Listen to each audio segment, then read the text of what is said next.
Au début des années 70, l'idée de suivre sa passion pour trouver le travail de sa vie est devenue de plus en plus populaire jusqu'à ce qu'elle soit une théorie acceptée par tout le monde. Selon Cal Newport, l'auteur de So Good They Can't Ignore You, cette idée est attirante et simple, mais ne doit pas être prise trop au sérieux pour deux raisons. La première est que les personnes qui ont réussi à trouver le travail de leur vie n'ont pas forcément suivi leur passion. L'origine de la majorité des carrières réussies est bien plus complexe. Ensuite, la majorité des gens n'ont pas de passion, tout simplement. L'idée de chercher sa passion pour trouver le travail qui y correspond n'a donc aucun sens pour ces gens-là. Paradoxalement, chercher à suivre sa passion peut rendre moins passionné par son travail. Tout simplement parce que chercher à suivre sa passion équivaut à se poser des questions de ce style.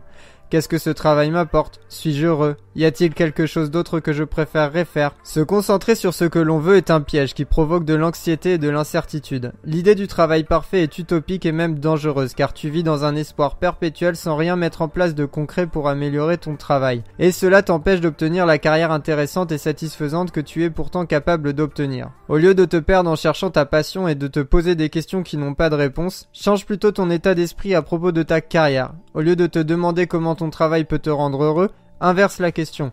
Demande-toi qu'est-ce que tu produis par ton travail. Demande-toi à quel point ton travail est utile. Demande-toi comment tu pourrais apporter plus de contributions positives au monde. Concentre-toi sur ce que tu fais et sur la manière dont tu pourrais augmenter la valeur de ce que tu produis et de tes compétences. De cette manière, tu augmentes fortement les chances de construire une carrière qui devienne passionnante. Les gens qui sont passionnés par leur travail le sont parce qu'ils sont devenus tellement compétents qu'ils peuvent choisir comment ils veulent exercer leur métier.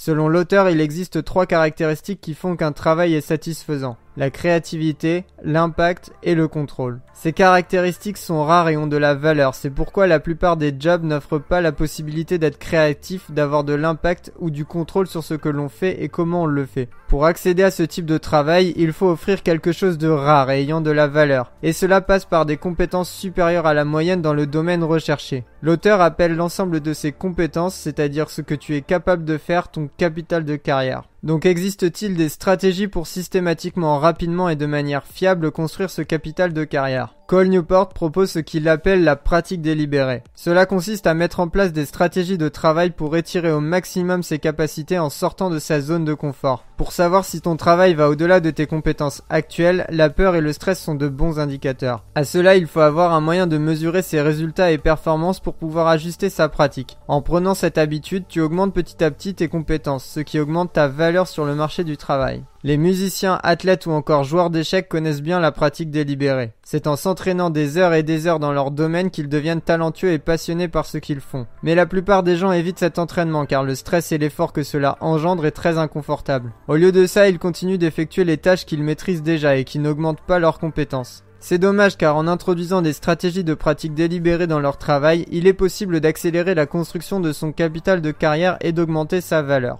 La pratique délibérée permet de devenir plus créatif, d'avoir plus d'impact et donc de pouvoir prétendre à plus de contrôle sur son travail. Le contrôle est la caractéristique la plus importante à acquérir sur son travail car il permet de se frayer un chemin vers le job de ses rêves. En effet, le contrôle sur son travail est un facteur important de l'épanouissement professionnel. Cependant, il faut bien garder en tête que sans réelle compétence, ce contrôle ne sera pas durable et que tout en étant bénéfique pour toi, le contrôle que tu as sur ton travail n'est pas forcément bénéfique pour ton employeur. Gagner en autonomie et contrôle est donc difficile, se négocie mais en vaut la peine. Tout comme le contrôle, la mission que tu dois remplir par ton travail est un facteur d'épanouissement très important. Voici quelques tactiques pour choisir et réussir la mission faite pour toi. Premièrement, la mission en question doit correspondre à tes compétences pour avoir une chance d'être réussie. Tu ne peux pas prétendre à réaliser une mission de très grande importance sans d'abord avoir acquis les compétences nécessaires à sa réalisation. Ensuite, décompose ta mission en projets plus petits et rapides. Si tu veux réaliser une mission de très haute importance et même si tu as les compétences pour, il faut que tu lances plusieurs petites tentatives pour obtenir rapidement des résultats et analyser quelles sont les actions qui ont le plus de chances d'aboutir à la réussite de ta mission rapidement. Enfin, pour obtenir de grands résultats, tu dois te servir de ton réseau et du marketing. Fais en sorte que le maximum de personnes puissent voir ton travail afin d'accélérer et d'augmenter tes résultats. Pour finir, il est vrai que si tu as une passion préexistante pour ton travail, il est plus facile pour toi d'acquérir et d'augmenter tes compétences pour trouver le travail de ta vie. Mais si tu n'en as pas, ne te sens pas mal.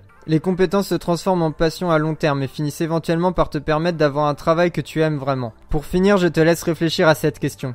Quelles compétences es-tu en train d'acquérir pour construire ton capital de carrière ?